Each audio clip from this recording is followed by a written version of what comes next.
বন্ধুরা, কখনো কি ভেবেছেন একটি জীবন বাঁচানোর জন্য আপনি নিজের জীবনকে কত দামে বিক্রি করতে পারেন?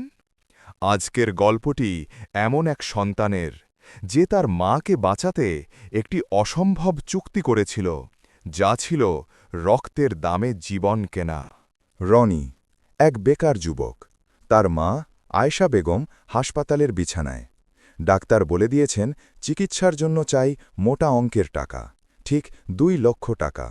রনি শহরের পথে পথে ঘুরেছে, কিন্তু তার হাতে ছিল শুধু শূন্যতা। রনি প্রথমে কেঁপে উঠল, কিন্তু মায়ের যন্ত্রণাকাতর মুখ মনে পড়তেই সে রাজি হল। তার হাতে 5 লক্ষ টাকা।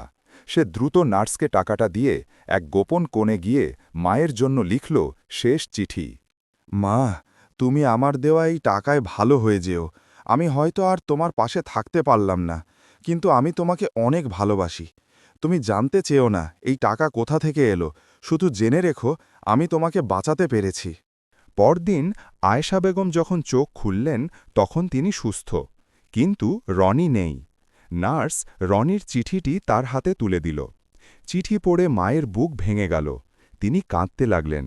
ঠিক তখনই বিছানার পাশে এসে দাঁড়ালেন এক মধ্যবয়সী ডাক্তার, যিনি দেখতে হুবহু রনির বাবার মতো। ডক্টর আতিক।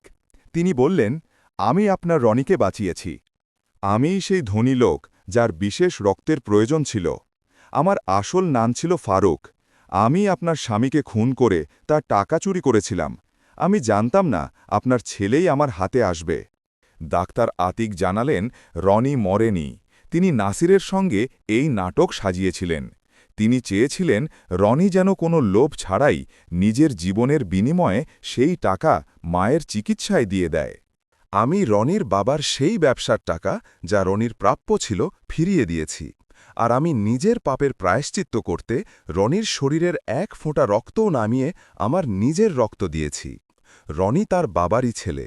সে প্রমাণ করেছে রক্তের বন্ধন টাকার চেয়েও অনেক মূল্যবান। আয়েশা বেগম কাঁদতে লাগলেন, কিন্তু এই অশ্রু ছিল স্বস্তির। রনি বেঁচে আছে, আর একটি পাপের প্রায়শ্চিত্ত হল।